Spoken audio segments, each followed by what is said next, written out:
Chunk One. Sérieusement, ma préférée de tous les temps. Au lycée, je me suis coupé les cheveux pour te ressembler.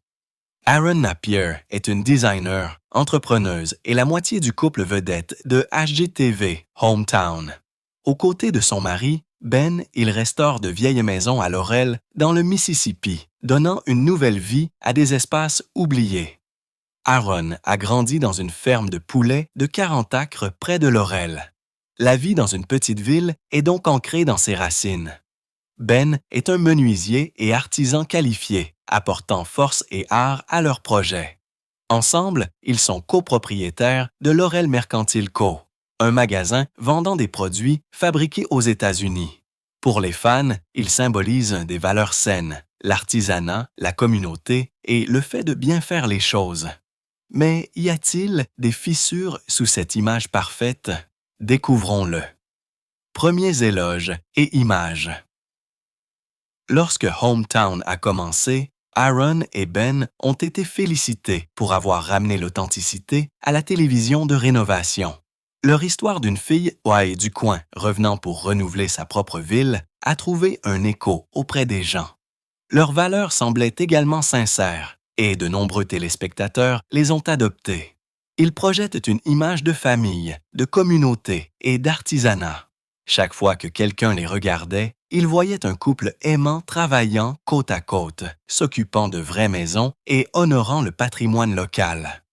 Aaron décrivait souvent sa philosophie de conception comme étant enracinée dans le fait de raconter l'histoire de chaque maison, de préserver le caractère et de révéler ce qui est caché sous les murs.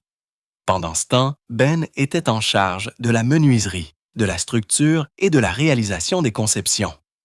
Ensemble, ils ont associé style et substance.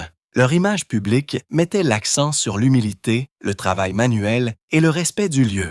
Cependant, comme toute émission de télévision, la leur était construite. HGTV et les producteurs ont constamment monté pour le drame, le rythme et les arcs émotionnels. La personne idéale que les fans voyaient était filtrée. Derrière les caméras, des scènes étaient coupées, des interviews étaient façonnées et certains moments étaient soulignés, tandis que d'autres étaient minimisés. Le but principal de l'émission était de mettre en évidence les entreprises locales, l'histoire de la communauté et les liens spéciaux qu'ils avaient avec Laurel. Ironiquement, c'est précisément cette chose qui a donné aux téléspectateurs l'impression de voir le vrai couple.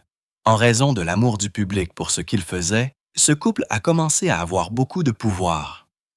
Les téléspectateurs ont commencé à faire confiance à leur récit. Malheureusement, cette même proximité qu'ils avaient avec leurs fans a été leur perte, car les fans n'ont pas pu s'empêcher de remarquer les petits faux pas et l'attitude défensive. Chunk 2. Il n'a pas fallu longtemps avant que les critiques expriment leur malaise face à la façon dont Aaron réagissait aux critiques et aux lacunes de sa représentation. Bientôt, sous ses charmes et ses critiques positives, des murmures, des critiques subtiles et un malaise se sont installés au fil du temps. Explorons-les ensemble. Attitude défensive face aux critiques. L'un des premiers signes avant-coureurs concernant la marque Aaron Napier est apparu dans sa façon de répondre aux critiques. Pas seulement le contenu, mais sa réaction. Les gens ont remarqué que sa réponse avait un schéma qui montrait une tension entre le contrôle de l'image et la vulnérabilité au rejet. Cette tension a été observée pour la première fois dans sa riposte Instagram en 2024. En avril 2024, Aaron a publié une bobine très candide sur Instagram alors qu'elle était en voiture avec Ben, son mari. La bobine la montrait confrontant des commentaires sur les médias sociaux qu'elle considérait comme durs ou cruels. Aaron a commencé à dire à quel point les commentaires sur son Instagram avaient été méchants et elle a qualifié certains de ses fans de vulgaires. Cependant, les fans n'ont pas pris cela à cœur. Ce que les gens ont considéré comme étrange s'est produit lorsqu'elle a positionné le préjudice différemment, mais qu'ils étaient hideux et irrespectueux envers les personnes qui vivaient dans ces maisons. Ben a également donné son avis, qualifiant certains commentateurs en ligne de blessants et suggérant qu'une certaine négativité était intentionnelle. Il dit Je crains que beaucoup de gens soient impolis et méchants parce qu'ils veulent blesser. Pour conclure leur bobine, Aaron a demandé à ses téléspectateurs, qui étaient constamment négatifs, de se désabonner rapidement. Elle a terminé le message en remerciant les personnes qui ont commenté gentiment et en les encourageant à rester eux-mêmes. Vous êtes génial! Après que Aaron ait publié cette vidéo, elle a attiré beaucoup d'attention sur elle. Pour beaucoup, ce n'était pas juste une vidéo d'une autre célébrité disant à ses détracteurs de reculer. Cette vidéo leur a montré exactement comment Aaron encadre les critiques et combien de contrôle elle exige réellement sur son travail et les perceptions de ses clients. Après cette vidéo, les gens ont commencé à remarquer son ton défensif et à se demander si une personne construite autour de la chaleur a un tel niveau de dureté. La vidéo de 2024 n'était pas sa première étape dans la protection de son image publique. En vain, Aaron a annoncé qu'elle désactiverait les commentaires sur son Instagram jusqu'en 2021. Elle a appelé cela une mesure pour réduire le bruit. Sa légende disait « Désactiver les commentaires jusqu'en 2021 me semble une bonne décision. Il est de plus en plus difficile de supporter chaque jour chaque opinion venant de toutes les directions. Il y a trop de bruit. » Dans l'article, elle l'a présenté comme une décision d'autopréservation. Même dans ses remarques à US Weekly, elle a exprimé sa frustration face à la façon dont les gens disent des choses en ligne qu'ils ne diraient jamais en face. Elle a dit « Vous ne me parleriez pas de cette façon en personne. » Chunk 3. Pourquoi pensez-vous qu'il est acceptable de le faire ici? Elle a également expliqué que son compte Instagram était un endroit confortable pour elle, un espace pour partager des parties de sa vie qu'elle se sentait à l'aise de rendre publiques. Elle a clairement indiqué qu'elle bloquerait les utilisateurs qui franchiraient les limites ou seraient cruels. Tout cela était trop dur pour quelqu'un qui se décrivait comme doux. De plus, fin 2020, elle a fait face à une autre vague de critiques, cette fois concernant sa fille et les jugements liés au COVID.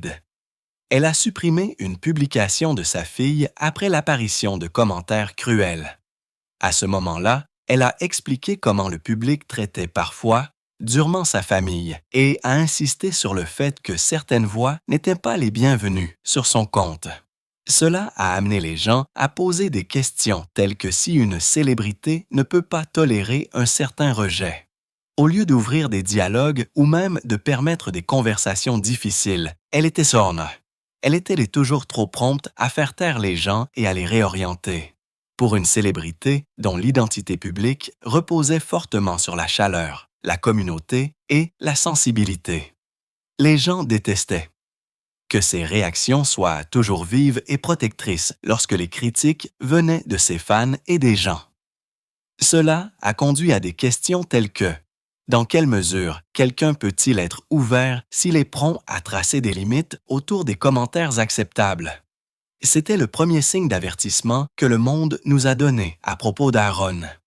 Habituellement, dans le show business, lorsqu'une personnalité publique commence à être obsédée par le filtrage de la dissidence, la plupart des critiques y voient une volonté de contrôle et de surprotection. Ainsi, pour les gens, la riposte Instagram et la fermeture des commentaires ne sont pas que des drames mineurs dans la vie d'une star de télévision. Ce sont des signaux d'alarme.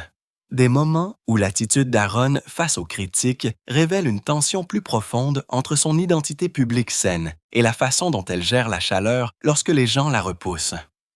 Les premiers critiques qui ont signalé son ton ou ses limites voyaient plus que de la colère. Ils ont été témoins des limites autour de son image, de sa parentalité rigide et de sa position sur les médias sociaux. En ce qui concerne la philosophie parentale d'Aaron Napier, elle n'hésite pas à prendre des décisions audacieuses et intransigeantes.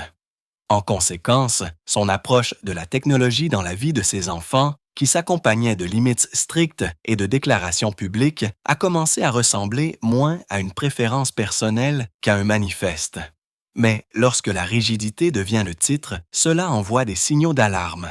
Ce qui ressemble à une protection de l'enfance peut aussi sembler contrôlant ou décalé par rapport à de nombreuses familles réelles.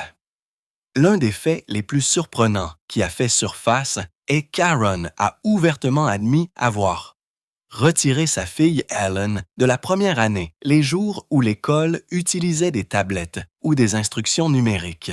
Elle l'a fait parce qu'elle voyait l'utilisation de tablettes en classe comme étant directement opposée à leur culture familiale.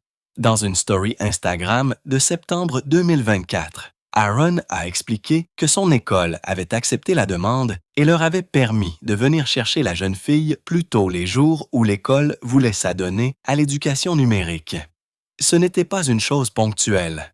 Ellen était excusée tôt lorsque le programme scolaire nécessitait que des leçons, des devoirs ou des tests soient dispensés numériquement. Ainsi, pendant que d'autres enfants apprenaient l'art de la technologie, Aaron sortait sa fille et l'emmenait dans l'atelier de bois de son mari pour faire de l'art à la maison ou jouer à la ferme. Lorsqu'on lui a demandé, Aaron a déclaré qu'elle ne pouvait pas autoriser son enfant à accéder à la technologie du nouvel âge. Elle dit qu'exposer un enfant à la technologie si tôt, c'est comme lui remettre les clés d'une voiture ou un verre. Bientôt, cette position a commencé à susciter des inquiétudes immédiates. Cela a amené les gens à poser des questions telles que si l'école est maintenant un champ de bataille pour l'exposition aux écrans, que se passe-t-il lorsque la plupart de l'éducation penche vers le numérique? Chunk 4. Qu'arrive-t-il à ces enfants? Qu'en pensez-vous? Est-il juste ou raisonnable pour un parent de retirer un enfant de certaines parties d'un programme scolaire standard, simplement parce que cela entre en conflit avec sa philosophie technologique? L'enfant ne devrait-il pas être ouvert à toutes les options et être obligé d'en choisir une le moment venu? Aaron n'a pas seulement permis à ses croyances de s'arrêter à sa maison. Elsa Ellie a également emmené dans la sphère publique. Comme il a été enregistré en 2023, elle et son mari ont cofondé Osprey, qui signifie parents à l'ancienne, élevant des jeunes engagés. Le but de cette sphère est d'unir les familles qui s'engagent à empêcher les enfants d'utiliser les médias sociaux jusqu'à ce qu'ils obtiennent leur diplôme d'études secondaires. Aaron a répété à plusieurs reprises que l'exposition précoce aux médias sociaux est un risque inutile dans le développement d'un enfant. Les gens ont commencé à remarquer que grâce à Osprey, Aaron ne disait pas seulement « Voici comment je le fais ». Elle essayait en fait de construire un mouvement. Elle a dit au public que les parents qui se joignent pouvaient former des nids, de petits groupes locaux, se soutenir mutuellement et partager des ressources et des stratégies. L'idée est qu'aucun enfant ne se sente seul dans ce choix, même lorsque tous ses camarades publient ou font défiler. Dans les interviews, Aaron était toujours passionné par le fait de relier sa position à ses expériences personnelles. Dans une interview, Aaron a rappelé que quelqu'un avait critiqué son apparence après avoir publié une photo de sa fille au début. « Cela m'a fait voir rouge », a-t-elle dit. Et ce moment a contribué à clarifier sa détermination à retarder l'exposition de ses filles aux médias sociaux. Grâce à la plateforme d'Osprey, Aaron et Ben organisent des événements comme le festival Osprey, du contenu en ligne et des appels communautaires pour aider les autres parents qui veulent le même chemin, et personne ne le remet en question. En rendant ses plans publics, elle rendait le plan ouvert à la critique, et tout le monde n'était pas persuadé ou à l'aise avec les règles de Napier. Certains critiques soutiennent que de telles mesures semblent rigides, impraticables ou mal informées. De nombreux parents ont déclaré qu'ils n'avaient pas la flexibilité de retirer les enfants de la classe ou de superviser l'apprentissage à la maison. Pour eux, cette position ressemble à une position née du privilège. Un fan a demandé « Qu'en est-il des parents qui n'ont pas d'emploi flexible pour venir chercher les enfants tôt ?» Aaron a répondu qu'elle travaille à temps plein, mais espère que des systèmes de soutien comme les gardiennes et les grands-parents peuvent aider. Mais cela ne change rien au fait que de nombreuses familles n'ont pas cette option, et le plan a l'impression qu'il ne favorisera que ceux qui sont privilégiés et peuvent se le permettre. D'autres s'inquiètent. Aaron idéalisait un style de vie qui ne peut pas être étendu, surtout à une époque absorbée par la littératie numérique, l'enseignement à distance et les tests standardisés en ligne. À cela, Aaron a fait valoir qu'il a été testé et qu'il montre que les enfants ne peuvent tout simplement pas suivre. Pourtant, les critiques disent que traiter sa croyance personnelle comme un mandat universel que les enfants ne devraient pas avoir de médias sociaux avant le lycée met fin à la nuance. Il existe de nombreux contextes et contraintes valables auxquels les napiériens ne sont peut-être pas confrontés. Certains considèrent cette attitude comme moins protectrice et plus normative. Les gens ont été profondément offensés par cela, parce qu'ils avaient une seule impression que Aaron leur mettait sous le nez le fait qu'elle avait de l'argent et qu'elle était privilégiée. Habituellement, lorsqu'une personnalité publique établit des valeurs personnelles et strictes et les présente comme des idéaux universels, cela passe de « voici comment je vis » à « voici comment vous devriez vivre ». Dans le cas d'Aaron, ce changement est un avertissement. Il révèle sa tendance à présenter ses croyances personnelles comme la norme correcte pour tous, Chunk 5, en retirant son enfant des devoirs scolaires, elle rend sa limite publique et institutionnelle. En lançant Osprey, elle invite les autres à adopter les mêmes règles ou à se sentir jugés lorsqu'ils ne le font pas. Les deux actions sont audacieuses, mais l'audace a un coût. Cette approche a remis en question la façon dont les gens se rapportaient à sa marque, parce que sa marque, qui était basée sur le fait d'être une maman design terre-à-terre et amicale, a rapidement commencé à montrer une partie d'elle qui était extrêmement contrôlante. Ainsi, lorsque ces règles parentales deviennent intransigeantes, les fans commencent à se demander si c'est toujours quelqu'un avec qui je peux me connecter ou quelqu'un avec qui je dois être d'accord. Question de diversité et de représentation. Quelle est la première chose que vous remarquez habituellement lorsque vous regardez Hometown? Je peux parier que ce sont les magnifiques relooking de maisons, les charmes du Sud confortables et le visage familier et amical d'Aaron restaurant sa ville natale. Mais derrière ce plaquage réconfortant se cache une tension que de nombreux téléspectateurs ont remarquée et signalée tôt. Cette tension est centrée sur qui est se montrer, qui est exclu et les histoires non racontées. En d'autres termes, la représentation. Laurel, Mississippi, n'est pas une petite ville peinte en monochrome. Selon le recensement américain de 2020, la ville comptait environ 62% de Noirs ou d'Afro-Américains et 26% de Blancs non hispaniques, 29,1% de Blancs, et le reste dans des catégories raciales plus petites. Indépendamment de ce fait, que voyez-vous lorsque vous regardez Hometown? Principalement des propriétaires blancs, des restaurations sur des maisons du Sud qui mettent l'accent sur une esthétique particulière de charme classique, et très peu d'épisodes ou de récits qui centrent les histoires ou les rôles des résidents noirs dans la communauté de Laurel. Cette disparité a été dénoncée à plusieurs reprises. Certains fans et critiques soutiennent que Hometown efface ou marginalise efficacement la majorité noire de la communauté. Un utilisateur de Reddit de longue date a observé que l'émission donne une vision si étroite de Laurel qu'un téléspectateur qui ne connaît pas les données démographiques réelles pourrait penser que la ville est presque entièrement blanche. La plupart des sites médiatiques entiers, comme Nicki Swift, ont repris ces critiques en notant comment la sélection et le cadrage donnent passer l'impression d'exclusion et d'effacement. Cela nous amène à nous demander si ce n'est qu'une limitation de production. Eh bien, c'est en partie le cas. Cependant, le schéma reste montrant aux gens que la communauté qu'ils voient à l'écran est hautement organisée, sélectionnée et simplifiée. Cela en soi est un avertissement. La goutte d'eau qui a fait déborder le vase est survenue en 2120 lorsque le meurtre de George Floyd et l'éruption de protestations à l'échelle nationale ont placé l'injustice raciale et la représentation. Un fan sur les médias sociaux a demandé pourquoi elle n'avait pas publié de message public sur le mouvement. Aaron a répondu que son silence était intentionnel, pas un désaccord, mais une décision sur la façon de s'engager. Elle a dit: « Mon silence sur les médias sociaux n'est pas une différence d'opinion.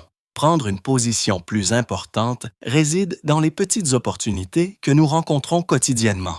Elle a également fait référence à la composition raciale de Laurel et a dit qu'elle allait à l'église avec des gens, pas de ma couleur, positionnant ses relations comme une preuve d'alignement. Dans les interviews, elle et Ben ont affirmé que le véritable changement se produit dans la vie quotidienne, pas par le biais de publications sur les médias sociaux. Ben Napier dit « Vous essayez d'aborder quelque chose qui s'est passé dans une rue de la ville en Amérique, par le biais d'un média social où les gens publient des recettes. Beaucoup de gens ont vu ce message comme vague ou méprisant. Les gens ont soutenu que si des questions comme celle-ci ne pouvaient pas être abordées sur les plateformes de médias sociaux, alors où exactement pouvaient-elles être discutées et atteindre facilement des millions de personnes? Chunk 6. Ainsi, quand Aaron a dit qu'elle préférait agir plutôt que de publier, ses fans n'ont pas pu s'empêcher de lui poser des questions sur la responsabilité des médias sociaux. Ils ont dit que son silence donnait l'impression qu'elle refusait de s'engager. La controverse ne réside pas seulement dans ce qu'elle a dit, mais dans ce qu'elle n'a pas montré. Puisque Hometown étend sa plateforme, le choix de minimiser les commentaires publics sur la justice raciale a soulevé des inquiétudes quant au fait qu'elle préférait organiser l'harmonie plutôt que de se débattre avec les tensions fondamentales de sa communauté. Pour certaines personnes, cela ne voulait pas dire grand-chose. Pourtant, l'incohérence était écrasante lorsqu'ils ont commencé à mesurer l'image publique que Aaron et Hometown projetaient par rapport aux données démographiques et au climat social réel de Laurel. La représentation sélective de la ville suggère que ce qui est diffusé n'est pas un documentaire. C'est un récit. La vérité est que lorsqu'une ville à majorité noire est présentée comme presque entièrement blanche à la télévision, ce n'est pas une omission. C'est une narration.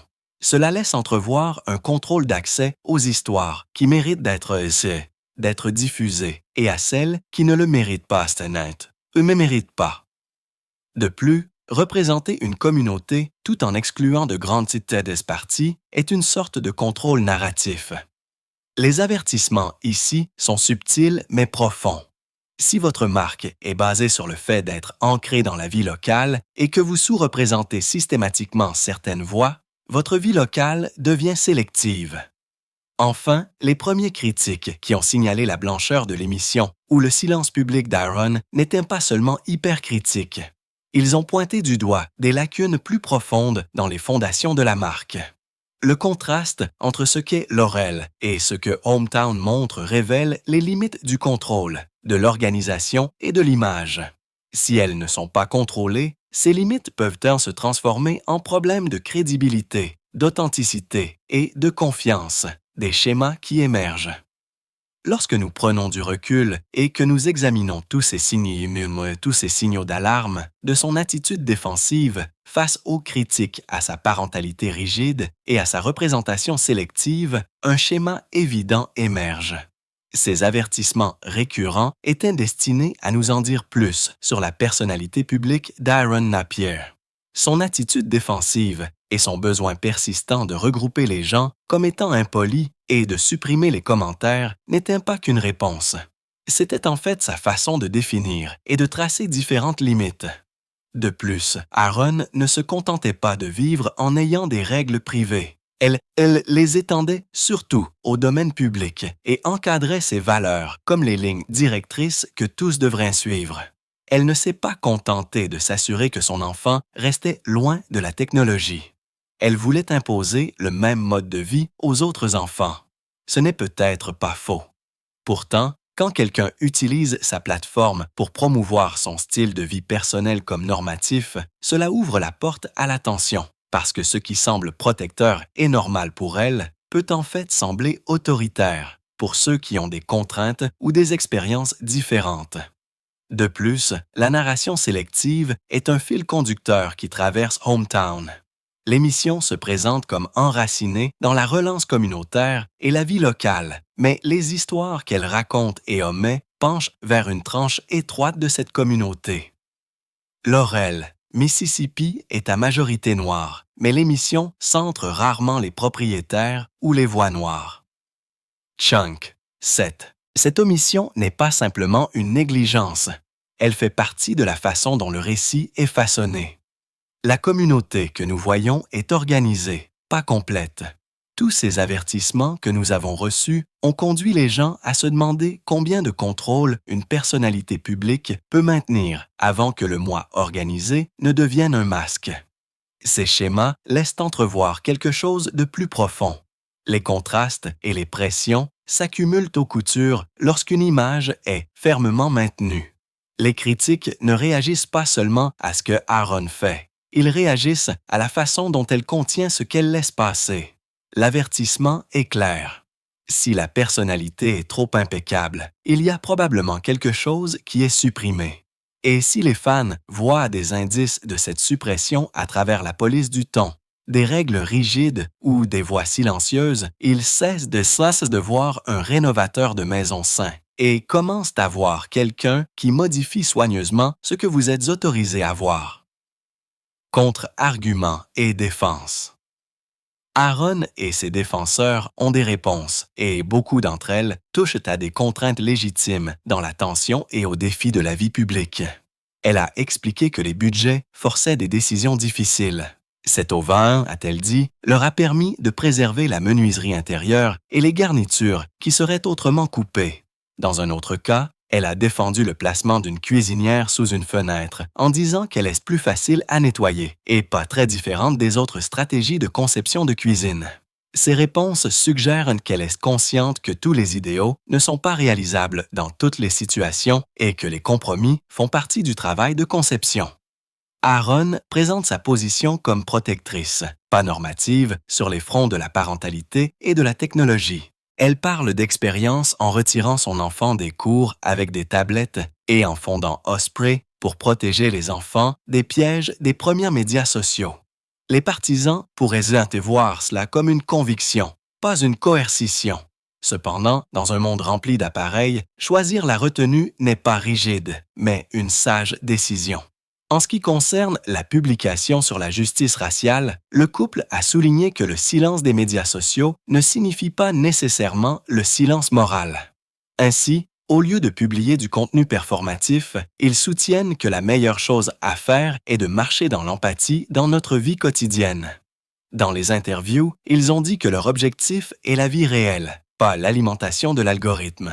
Mais c'est une défense nuancée, parce que le silence visible ne signale pas toujours l'apathie. Il pourrait refléter des priorités ou un malaise face à la vertu performative. Ensuite, il y a le facteur de la télé-réalité. Les producteurs, les monteurs et les chaînes mastatent les émissions de télévision. Ce qui est diffusé n'est pas toujours ce qui a été filmé. Souvent, les arcs narratifs sont coupés, les scènes sont coupées et même le contexte est perdu. Cela signifie que la capacité d'Aaron et de Ben à contrôler le récit dans l'émission était limitée malgré l'apparence soignée de l'émission finale. Chunk 8. Certains fans les défendent en disant qu'ils n'ont pas autant de contrôle créatif que les téléspectateurs le supposent. Cet ensemble de fans insiste sur le fait que ce qui ressemble à une narration sélective est en fait une fonction de la stratégie de production et de la chaîne. Pour certaines personnes, c'est très valable. Ils parlent en termes élogieux d'Aaron pour son honnêteté sur la complexité et sa transparence dans ses réponses. Ils acceptent que chaque choix de conception ne plaira pas à tout le monde. Ils comprennent qu'un certain contrôle est inévitable dans la formation d'une marque, mais pour d'autres, ces explications ne sont pas entièrement valables. Ils les voient comme des rationalisations, des excuses qui protègent de l'image plus qu'elles ne suscitent la critique. Le scepticisme surgit lorsque quelqu'un présente ses préférences comme des solutions à des problèmes universels ou lorsque les contraintes de production sont toujours la réponse par défaut. Un récit fort n'ignore pas ses défenses, il les pèse. Nous aurions dû écouter. L'Aaron Napier que vous voyez à la télévision se situe à l'intersection de la vie réelle et d'une organisation soignée. C'est une designer et championne d'une petite ville qui, avec son mari Ben, a construit une marque qui semble familière et fiable. La chaleur, l'artisanat et la communauté du marché de la ville natale. Mais derrière cette image soignée se cachent des moments répétés qui ont averti les fans attentifs qu'il se passait quelque chose de plus compliqué.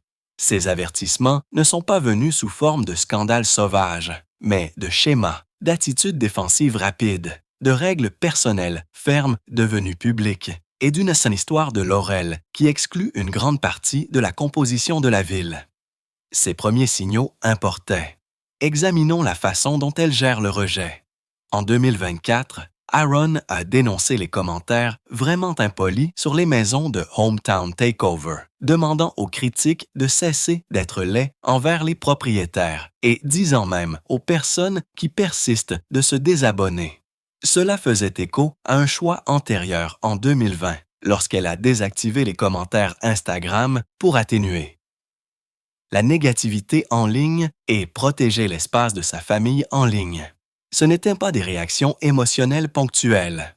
Ce sont des décisions publiques qui signalaient une faible tolérance à la dissidence dirigée contre son travail ou les personnes qu'elle aide. Ces choix parentaux ont également poussé le même schéma vers l'extérieur. Lorsque Aaron et Ben ont fondé Osprey, des parents à l'ancienne élevant des jeunes engagés, le but était de préconiser de retarder les médias sociaux pour les enfants jusqu'après le lycée. Ils ont choisi de retirer leurs filles de la classe lorsque des tablettes sont utilisées et ont publiquement expliqué pourquoi ils protègent leurs enfants de l'exposition précoce à la technologie. Ces mesures montrent comment une valeur familiale privée est devenue une campagne publique que certains fans ont vue comme principielle et d'autres ont lue comme normative ou hors de portée pour de nombreuses familles. Maintenant, nous savons tous que lorsqu'une personnalité publique transforme des règles personnelles en un mouvement, la représentation était le troisième avertissement clair. Les données démographiques réelles de Laurel montrent une population majoritairement noire. Pourtant, Hometown centre rarement les résidents ou les histoires noires de la même manière que les données du recensement suggèrent qu'elles reflèteraient le caractère entier de la communauté. Les critiques, les commentateurs et les médias ont signalé cela comme une omission plutôt que comme un accident. L'émission a présenté une version organisée du lieu, pas un portrait complet. Chunk 9. Lorsque les Napier ont choisi le silence plutôt qu'un engagement visible lors des discussions sur la justice raciale en 2020, certains téléspectateurs ont interprété ce silence comme une occasion manquée d'utiliser une plateforme nationale pour amplifier les réalités locales. Ces choix, ce qu'il faut montrer, ce qu'il faut dire, ce qu'il faut protéger, s'accumulent en un schéma que l'on ne peut voir qu'avec le recul. Alors, avons-nous ignoré les signaux d'alarme? D'une certaine manière, oui. Vous voyez, la popularité peut rendre les contradictions mineures insignifiantes. Les fans veulent l'histoire réconfortante. Le couple de la ville natale qui répare les maisons et prend soin des voisins. Ces premiers commentateurs n'étaient pas simplement pointilleux. Ils soulignaient des choix cohérents concernant l'image et le contrôle qui, une fois répétés, modifient le sentiment de confiance qu'inspire une marque. Écouter ces premières voix n'aurait pas été cynique, cela aurait été attentif. Et, à long terme, l'attention maintient les personnalités publiques responsables envers les communautés qu'elles prétendent représenter. Alors, qu'en pensez-vous? Les premiers avertissements concernant Aaron Napier étaient-ils des signes justes de problèmes plus profonds ou n'étaient-ils que des réactions exagérées à une personnalité publique sous pression? Faites-nous part de vos réflexions dans les commentaires ci-dessous.